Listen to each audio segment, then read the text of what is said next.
Hello and welcome back to the Simplifiers podcast, where we take topics in business and in life and simplify them. And friends, I want to talk about money. I want to talk about your income today. And I actually want to have a heart-to-heart with you on if you have found yourself kind of puttering along or plateauing when it comes to what it is you actually pay yourself through your business, then let's figure out what's going on underneath that. Let's simplify how to actually make an income breakthrough this year, as in now. Like this week, we're starting today all fresh. So my special guest today is going to help us simplify that. Her name is Amira Alvarez, and she's the founder and CEO of The Unstoppable Woman.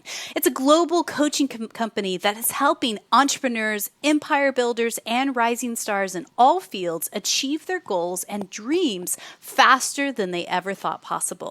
Now, she's recently made a quantum leap in her income. She was going through barely making six figures to all of a sudden making $700K in 1 year and on to seven figures. So we really want to hear all about her story, what it took to get her to where she is now, and ultimately living on your own terms, getting out of your own way, and mastering the art of achieving any goal you set your mind to. So I'd like to welcome to the Simplifiers podcast, Amira Alvarez. Hey, Amira. Hey there. Thank you so much for having me. I'm glad you're here. And I'd love to talk about money mindset, sales, all the things. And let's just geek out for a bit on this, because I really feel like for a lot, I'm going to stereotype here, but for a lot of women who are small business owners, especially in creative industries, this part is really a hard conversation for a lot of them. And why is that? Like, what stops women from hitting a certain threshold of income, do you think? Yeah. Well, nothing should really stop us, but there's all sorts of money stories that we grew up with about, making money is, we don't want to outshine other people. We don't want to outshine our partners, especially if we're married to men as opposed to women. There's stuff around sales where, if you're in business for yourself, you have to be doing sales. And a lot of women don't want to do sales, even though they're relationship people and they know how to relate to people. And, money comes from source, spirit, the universe. It's abundant. It keeps growing more and more every year. Yeah. There's more money in circulation now than there's ever been before. Yeah. And it comes through people or through sales into your business, into your bank account, right? Women tend to be more relational. They know how to relate to people. And that's what sales is about. Now, there are specific questions you have to ask, and you have to understand the process, and you have to get over your own money wonk, okay? Mm-hmm. The stuff that you grew up believing that, money was the root of all evil, or you have to, it gets more subtle than that. That's a classic one, but also that you have to work really hard for money. Mm-hmm. Now, that's a double bind for a lot of women. I know it was for me, okay? If I really want to make a lot of money, I'm going to have to work so hard to do that. And I didn't want a soul-crushing, physically diminishing, burnout kind of life. And actually, when you mentioned in the intro that I went from 138 to 700K in 1 year, when I was at that 138K mark, I was working those 10, 12, 16-hour days. I was burning out. Yeah. My one tool, Mary, was work harder. Yeah. Just go hard. Go hard, and then go hard the next day, and then go hard the next day. Right? That was it. That was my one. I was be a good person, do good work really hard. That was my toolkit, my entire toolkit. Yeah. And I imagine, it was not sustainable. I imagine your health Correct. probably suffered, your relationships suffered, all the things, right?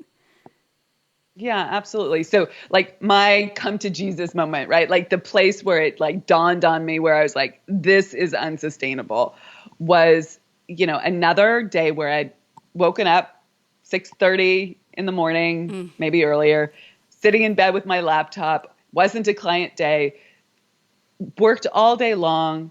My then husband called upstairs, hey baby, dinner's ready at 6:30 in the evening. So I'd probably been working 12 hours. Yeah. And I was like, hey babe, I just need to get one thing done and then I'll be right down. And like 45 minutes, an hour went by, and he's like, hey, I'm starting. And he wasn't upset. He wasn't giving me a guilt trip or anything, which I'm incredibly grateful for. But I had that moment where I was like, this is not sustainable. Yeah.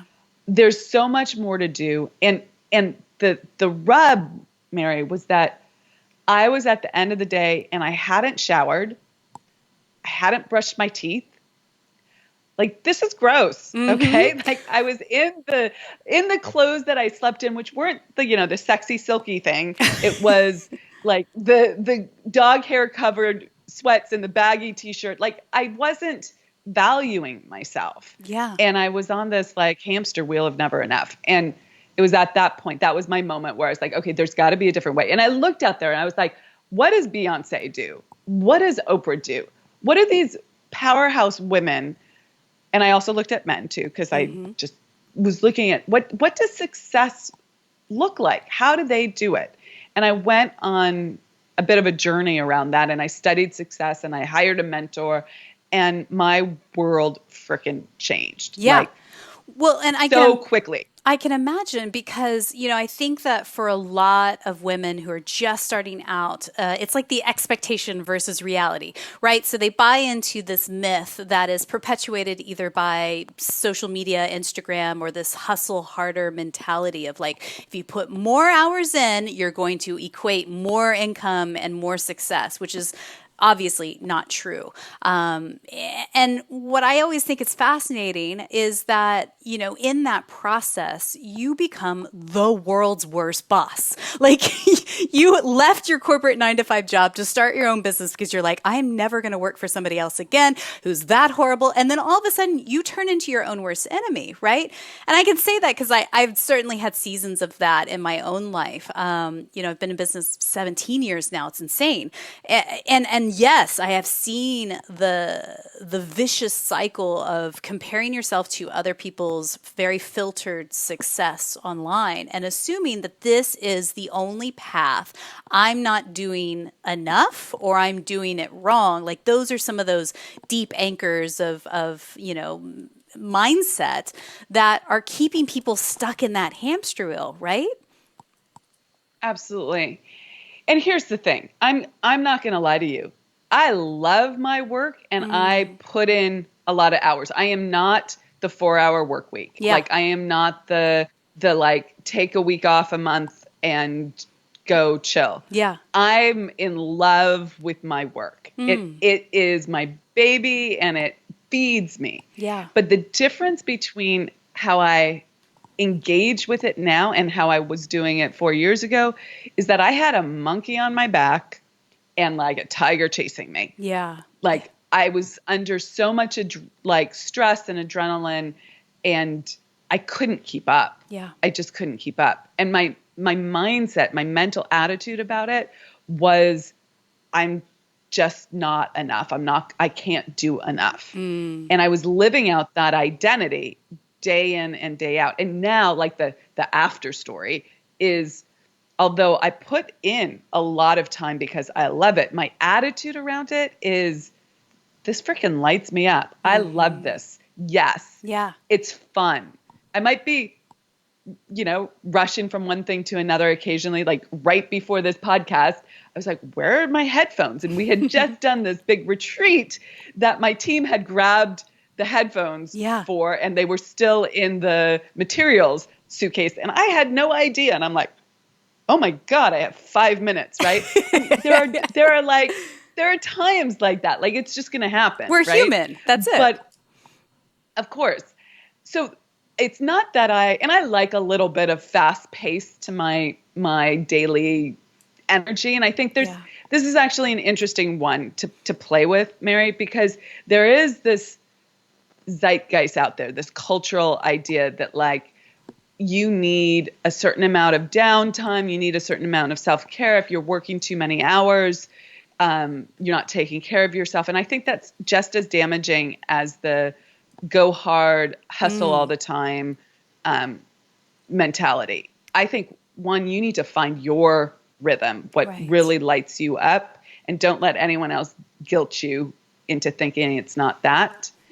But then one of the things that achievers, people who really who are like driven and they want to achieve their goals, and that's sort of their identity.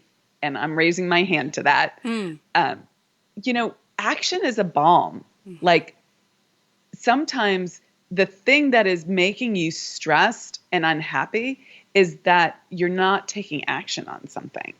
And one of the things that I really teach in how I coach people and how I help them do what I did, which is make these big leaps, is closing the gap on time on things and making quicker decisions. Yeah. Because that kind of decision paralysis is an energy suck and can just like drag you down. And I got on this topic because of this idea that you need a certain amount of downtime. Sometimes you need to like get it done. Yeah. And that week is a get it done week, right? And it's not about cruising along. And that's what's going to be the most self-care for you, because you're letting go of, you're taking care of the thing that's creating the anxiety. It's when that becomes an ongoing pattern, then it's not healthy. Yeah. So what I hear in what you're saying there is finding the balance, because I think you're absolutely right. I think there is on one side of the spectrum, the hustle harder, go, go, go. Why aren't you working 18 hours a day? Because I'm doing it, so you should be doing it too. And this is how I get to 8 figures in 4 hours a week, right? There's that methodology and that myth that's out there that may work for 0.0001% of the population, but he might also be a single man without any children.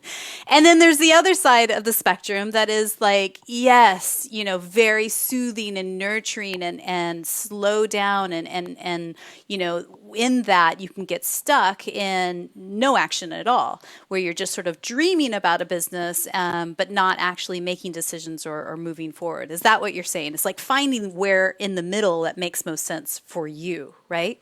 For you. And there are some people I coach where you need to have better boundaries on your time and you need to create some space for yourself. Yeah. And some people I coach on, let's close the gap. No, we're not doing that next month. We're doing that tomorrow, right? Like let's close. There's no, that is a false belief that it has to take that long. Because think about it, Mary, if it takes you a month to do something that you could do in one day. Yep. And you actually do it in one day, you've just shortened the time cycle on everything in your business, okay?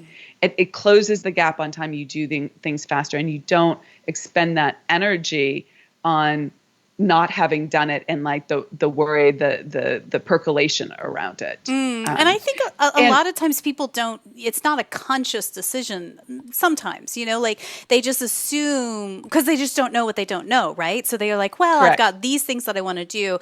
And I think it sometimes comes down to just prioritization of tasks. So you like, I need to do these 40 things on my to-do list. And I think these top 5 are the most important. But then it's sometimes when you deviate and you feel like you're spinning your wheels and not actually doing anything of actual productive value, you're focusing on the wrong things, right? Like on vanity metrics or otherwise, right? Yeah. I call them the move the needle actions, right? And they're usually the thing that causes the woman like extraordinary fear, like discomfort. I don't want to do that. And we started this conversation out talking about sales. And that's one of the real, like that is a needle moving activity in your business. And quite frankly, when I made that big jump, I did a number of different things. So I think that there's 3 things that help you make more money in business. So tell us what those are. All relate to sales. Okay. Yep. But 1, you need to raise your prices. Causes people huge anxiety. There's a way to do this, but if you want to make more money, you can raise your prices. You can sell more. So it's the sell more widgets, right? Whether it's a service or a product, you sell more of what you already have. And then the third way is you add a new channel of income. It can either be in your lane, whatever you already do, you add a new product or service offering, or it can be adjacent, right? It can be a different business altogether. Everyone who makes more money, I don't care if you're Beyonce or Oprah or Richard Branson, like it goes in one of those 3 categories. And the thing is, we make it really complicated, but making more money is not more complicated. You pick that, get really super clear, You can do a combination. That year I did a combination, Yeah. okay, of those three things. But then you have to learn sales. Yeah. And you can't go running from the room on this. Like, you can't abdicate responsibility. You can't think, oh, I'm going to hang my shingle up and the people will come. You actually, and I don't care what you're selling or in what, like whether you're selling it online, in person, it doesn't matter. Yeah. You have to learn sales, because that's what moves money from one person to another. And people, people think it's manipulative. People think it's doing something to someone instead of doing something for someone. And that was a breakthrough moment for me when I realized, when I got my mindset right, like I just went, turned it, that in that sales conversation, or however I'm doing sales, I am helping someone solve a problem. Yeah. Seems kind of obvious, right? Yeah. I have the thing that I'm selling that you want to buy is a solution to your problem. And it's going to help you have more life. It's going to help you have a better life. So of course, I want to have that conversation. If I'm someone who wants to help people, if I am someone who wants to do good in this world, then it's my job to have that sales conversation and to learn how to do that, to master that. Because if I'm not helping people. Yeah. Well, let's go back. I'm not doing my job. Yeah, let's go back to what you were saying, because I really want to make sure people are writing these down. I'm imagining lots of people taking notes as we go along. So the 3 ways to really scale your work to significantly increase your income. 1 is raise your rates, raise your prices. 2, sell more quantity. And 3, add a new channel of income. So let's actually just pause on that first before we dive into sales in particular. And like, give me an example of what that could look like for a business owner. Could you, give us a case study of that, say for a photographer or a coach or somebody? Let's do both. Okay. So a photographer could raise their prices. Yep. Now, if they're working hours for dollars, that's going to only go so far, because people are going to be price sensitive. Right. Okay. So that's where, like, if they're charging $130 for a headshot and they raise it to $250, could they charge $1,000 for a headshot? Maybe, but there's going to be some price sensitivity there. Could they charge $10,000 for a headshot? If you're Annie Leibovitz, yeah. Okay. Yeah. But like, and you can get there. There's a whole way of like learning to value yourself and owning self-ownership that allows you to charge more. So there's an identity piece that has to be worked on, which I do a lot with people, is like how to help you see yourself as someone who can actually charge premium prices for things. Yeah. But there's going to be some price sensitivity there, or some place where you reach your personal limit. Mm-hmm. And then you would have to look at your channels. Like, let's repackage this. Okay. So generally speaking, I would work with a photographer to create a package or program that's more than just, here's this thing. It's a bigger transformation. There's more things in there that doesn't have your customer looking at the hourly rate. Mm-hmm. Okay. They then go out of hours for dollars and they start looking at the outcome and the benefits, which is what you really want them to look at. You want them to look at, what is it worth to me to have this experience? Yeah, that's fundamental, right? You're not selling the services, you're not selling the product offerings, you're selling the benefits, the outcome that they will receive from it. And that's where the perceived value goes through the roof, because it's like, oh, you are getting me one step closer to my hope or vision of what I want to accomplish, right? Absolutely. So here's how I look at it. Everyone's born with a spiritual DNA. Like, we have this more life directive, this thing, the seed inside of us that wants to grow. And as humans, we're blocked. We have some sort of challenge. There's I don't know how to pose for the camera, right? I'm uncomfortable in front of the camera, and yet I want to speak on stage. Well, if I'm a photographer, I'm going to create a package that helps people break through their fear of being on camera so that they can naturally and comfortably project their best self to the world and communicate their message. Okay, that's a totally different benefit, right? Totally. So now than just a picture. So now I'm looking at, like, what is that person's growth that they want, and I'm I'm the answer to that. I'm helping them do that because everyone on this earth wants to grow. Not everyone does it. And when you feel frustrated, when you feel that resentment, when you feel that, it means that you're not taking the steps towards growth. You're blocking yourself because and then you're somewhat dying and it feels horrible. Yeah. Okay. So this is where you have to keep saying yes to yourself. So on the customer side, you have to say yes and you have to keep saying yes because and keep solving your problems. Okay. Not be afraid to spend money on solving your problems because you will start doing more in this world and you will receive more as a result.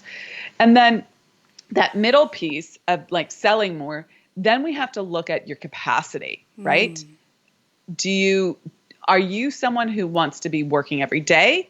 Do you want to be doing one photo shoot a week? Then if you want to do one photo shoot a week, we have to price the package at a particular rate based on, and this is really important, Mary, based on what you want to make this year. And here's where most women just go so wrong. And this is like, I could stand on the, what is the expression? This is my rant, right? I'm like, this is my bandstand that I'm on. Okay. Yeah. That the one thing that you really have to do before you even look at this is you have to claim your desire. And this is step one in manifestation. Like I have this whole manifestation matrix. It sounds all woo, but it's very practical. Okay. You have to own what you want. And most people, they are afraid to claim big goals. Yeah. So they claim something reasonable. Okay. So my first year in business, I made 30K. I wanted to make 100K the next year. That's a pretty massive leap. And I got to 90, which was pretty good. I didn't get to 100. Yeah. I had to work on actually reaching my goals, but it stretched me. And then the next year, I forget what I actually had as my goal, but I got to 138. And that year I set a goal of 1 million, which I had no idea, Mary. Like I was like, really? I can do that? Are you telling me I can do that? Oh, I wanted it. I wanted it in every cell of my body. When I heard that it was possible that you could make a leap like that, I was like, I want that. I had no idea how to do that. Like the path was not there. I did not see the path, but I wanted it. I claimed that goal. And that's a stretch goal rather than just a step goal. Okay. Yeah. It's the kind of goal that makes you like shake, like nervous, like I'm going to disappoint myself. There's no freaking way I'm going to do that. But you still want it badly enough. And it's one of the keys to making, we started this, like, how do you make an income breakthrough? That's like fundamental because if you go small, you'll get small. Okay. Yeah. If you go big, you at least have a fighting chance to get there. And I set that million goal and I only got to 700K, but then I'm like, only. Yeah. I mean, that's pretty darn good for a lot of people. Yeah. And I wonder, as you're sharing your story there, I mean, is part of this almost a subconscious level of giving yourself permission, right? Like it's a piece of the puzzle. It's not about hustling and pushing and all the things. But I think for women, and I can only speak for myself, I've certainly gone through seasons where it's like, well, I don't really want to put myself out there because it's fear of rejection. And so if I keep playing small, then I sit in my little happy, comfy spot and that's okay, right? Like it's giving yourself permission to pull yourself out. Exactly. It's not. And it is kind of, as you say, like playing small. Is that what's going on there? Absolutely. So I work a lot with people and help them understand what's happening on a subconscious level. So I want to give you like a little quick mini lesson on that simplified version of it. So we have an identity. It was developed when we were very young, under the age of 10, let's say. Okay. And it was mapped based on how we grew up. So our environment, basically how our mother God and father God taught us the world to be. Okay. And we started building a belief structure about how the world works, how other people work, and how we work. Okay. And the how we work is our identity. So now we have this identity, our self-image, okay? And it says, I'm not, in the case that we're talking about here, I'm not someone who is capable of doing big things, or I'm not someone who sets really big goals. Yeah. And we don't think that consciously. It's just in our subconscious. Our identity lives in our subconscious mind. And it's a program that's a cause set in motion that's just going until you identify it and turn it around. So now you have this identity that says, don't be too big. That would be a good example. Like, don't outshine people. For me, it was don't outshine my older sister. Okay. Because if I outshine her, then she's not going to get the love from my parents. And I don't want to hurt her. Okay. So I can't shine. I can't be big in this world. I can't do big things. Okay. So I had to rework that identity, because this identity is like a thermostat. And we each have this psycho-cybernetic mechanism inside of ourselves. So a cybernetic mechanism is like a thermostat. It's, if you set it at 70 degrees and it gets to 80 in the room, it'll kick on the AC to bring the temperature down. If it goes down to 65, it'll bring the heat back up. And it's going to keep you at 70 degrees. Well, we as humans have the same thing.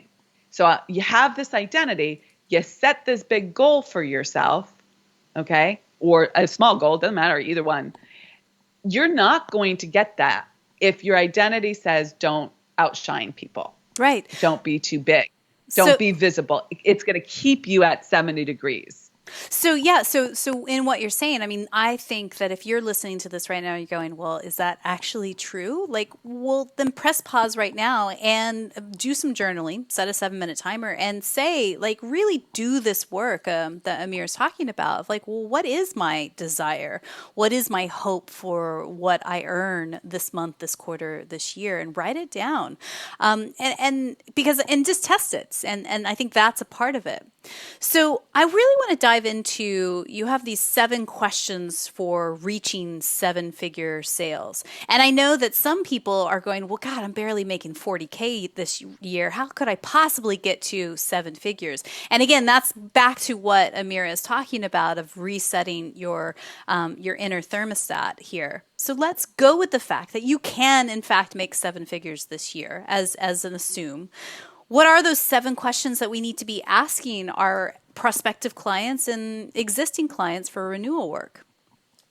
Absolutely, 100%. So I love teaching this because it breaks it open for people. It just gives people like a really clear step-by-step way to have a conversation that isn't icky and isn't like, doesn't make you break out in hives feeling like you're manipulating someone. Okay. Yeah. And you need to understand that there's a psychology around this. If you just tell people what you do and hope that they will buy, you're not going to make sales. Yeah. Okay.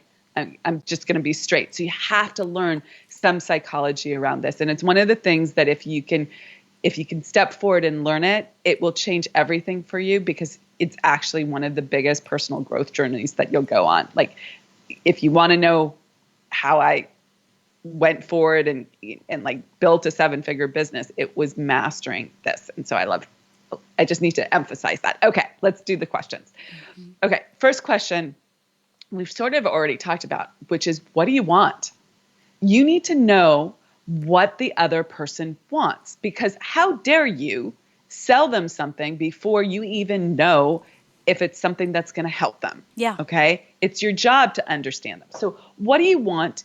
And then there's follow-up questions to that, but why is that meaningful to you? You need to get to an emotional place with people. People buy because they get to an emotional yes, and then they back it up with logic. And most people think that you only have to do logic. So what do you want? And then what's important to you about having that thing, right? Correct. So you're getting to the meaning, the deeper meaning. And this is where the personal growth comes in. Most people want to avoid the emotions with people, avoid really having that conversation, going deep there. Okay. So there's some learning. Then you have to ask them the flip side, which is, what's stopping them? Okay. Why haven't they gotten this already? Like when you were talking earlier, one of the things that I wanted to pipe in and say was like, if you're wondering if you have a subconscious block, just look at your results. Okay. But what most humans do is they say, I should be grateful for what I have. Things are pretty good. I may want this, but it's okay. And they don't actually look honestly with transparency at their results and say, actually, this has been going on for 10 years that I haven't done this. I've had this idea that I wanted to do and I haven't done it. Is that okay? Right? And you have to help people. It's such a service. You have to help people answer that question, because otherwise they fog out and another 10 years goes by, and that's not being of service. Then they're frustrated. They live in resentment. They kick the dog. It's terrible. Okay? Yes. Yeah. Yeah. Okay. Okay. Like, it's not okay. Yeah. So you have to really dig in there. Then you have to ask them how committed they are to changing this. Okay. Like, do they want to change it, and how committed they are to changing it? And you have to get a yes there. Okay. If at any point you haven't gotten a resounding yes, you either need to go back and dig, or they're not a good client. Okay. Right. They're not a yes. And then, so you stop the conversation there. Right. And then you ask them, would you like to hear how I can help you? And then you make your offer. Okay. Yeah. So there are a few little other ones in there. But that's the fundamental sales process. And it's something I teach in detail, because there's a whole process to asking those questions. And then you have to deal with objections, because you've shared what you do. And if you've now priced your stuff at a certain level, people are going to have money stuff that they have to work through.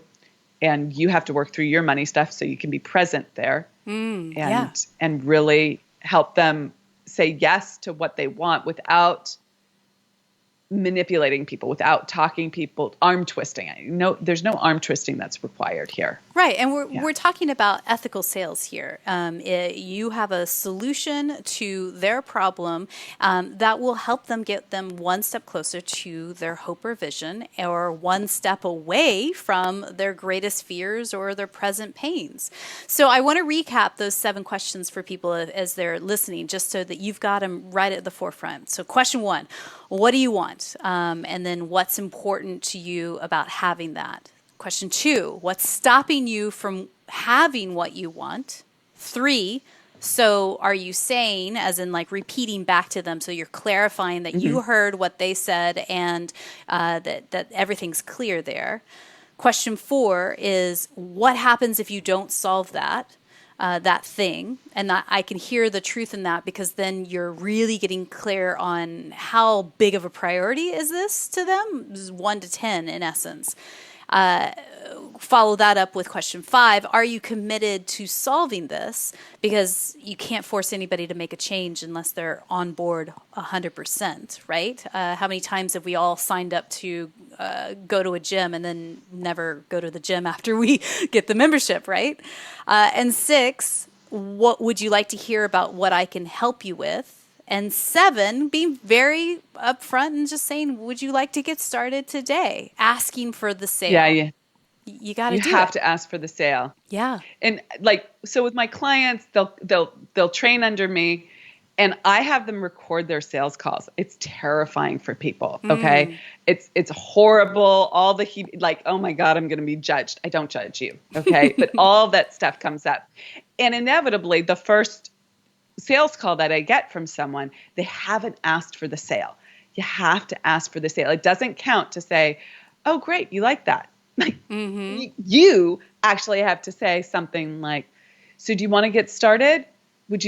How does that sound? Do you want to start today, or do you want to start in 3 weeks? Right? There has to be some way of asking for a yes and asking for someone's credit card. Okay. Yeah.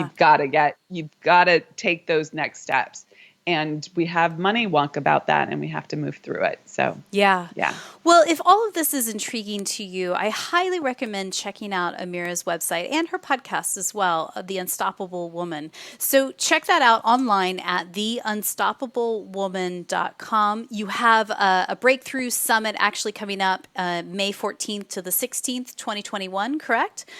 So Yep. you can find more information about that on her website, but also she's got a whole web page specifically full of freebies and free stuff. So theunstoppablewoman.com/free stuff. And Amira, I feel like this is so deep. Like there's so much that you've given us here, and it really takes that time of diving deeper into it and putting it into practice and understanding the mindset shift part that comes into it. So, I really appreciate you simplifying it and kind of giving some of those pieces here, but I hear that there is more to it underneath. What would you say is a first step for a lot of people?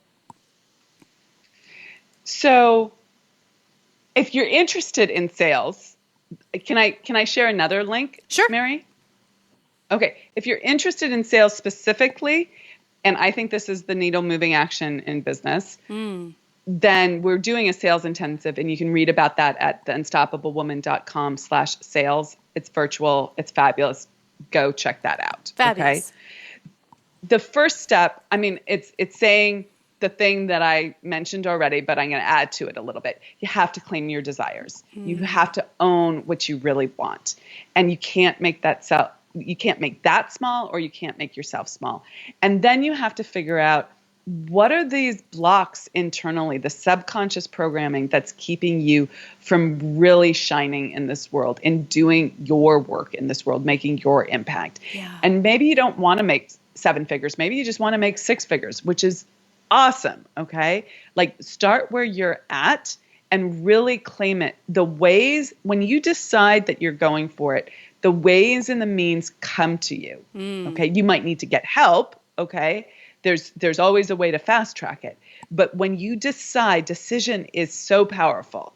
When you decide, it's like your brain, it's not like it is, your brain starts searching for the ways to execute on that. We have a specific spot in our brain called the reticular activating system. And its job is to go hunt and peck and find how to do the thing that you are focused on. Okay. It will start, if you've ever learned a new word and then you start hearing it everywhere, or suddenly everyone's talking about such and such, this is your reticular activating system. It was all out there before, but now you're paying attention to it. And that's what decision does. Decision says, this is where I'm going. Help me find the solutions to this.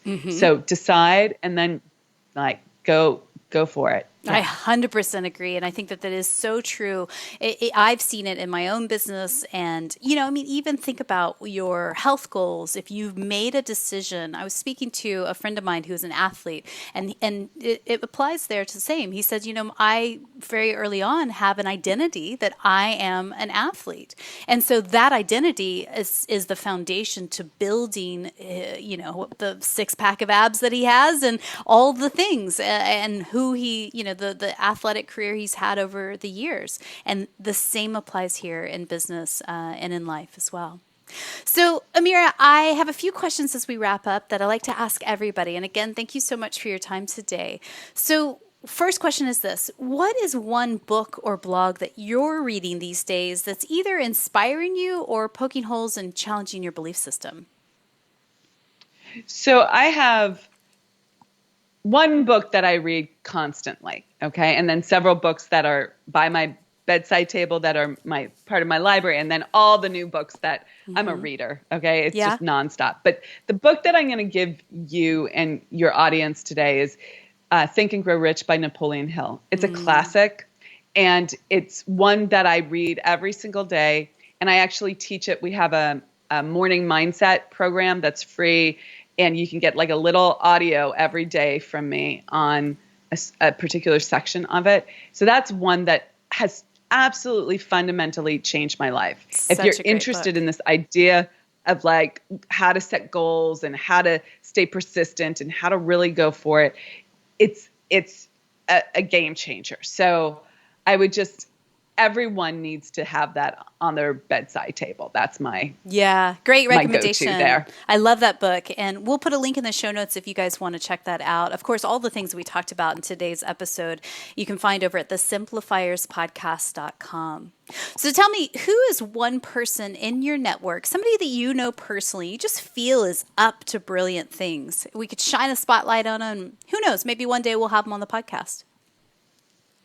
Yeah, absolutely. I'm going to share another woman who is my business bestie that I love.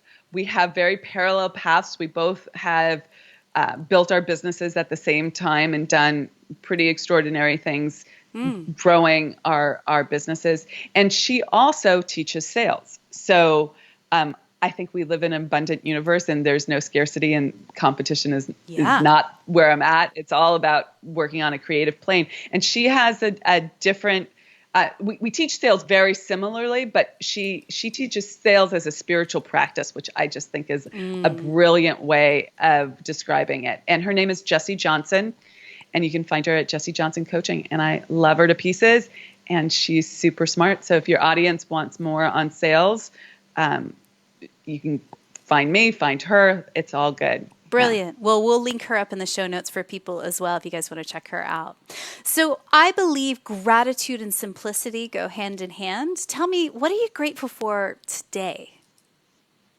Today, that's a really good one. I am grateful for so many things, but we just had some big internal shifts in our company, and it was creating a little bit of a crisis. That might be too strong of a word, but it was creating little challenges.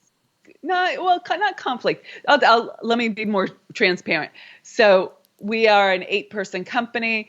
3 of the 8 in January said, I'm moving on. I'm starting my own business. I'm doing this. All things that I'm super supportive of. Yeah. And I'm like, go, you have my blessing, run, right? Do it. But when you're a small company and you have 8 people and basically 50% leave, that's a significant shift. So we just hired someone who I'm just thrilled to have on my team. And she's got amazing systems and brain power and organization. And I'm just I love this. I'm so happy you're on the team. That's so great. That is what I'm most grateful for today. Brilliant. And that is a secret. When you are hiring for your team and you're building out, do not find clones of yourself. Find the people who are so good at the things that you are so bad at. And then that builds your team that is multifaceted. So don't just get people who are exactly like you. So again, Correct. You can find Amira online at her website, theunstoppablewoman.com. I'll also put her social media links in the show notes for you guys if you want to connect with her online there. And my last question for you today is this, Amira, and again, thanks for your time. Someone somewhere is listening to this episode right now, and she is having that moment of how do I get unstuck? I have been really pushing this giant thing up the mountain, and it's just exhausting when it comes to her income. What's one thing you could just whisper into her ear right now to encourage her in this moment? I would say you can do it, but you've got to do it differently. It's not going to come from doing the same thing you've always done. And I would offer her my hand. Yeah. Amira, thank you so much for your time today. You're so welcome. Thanks for having me, Mary.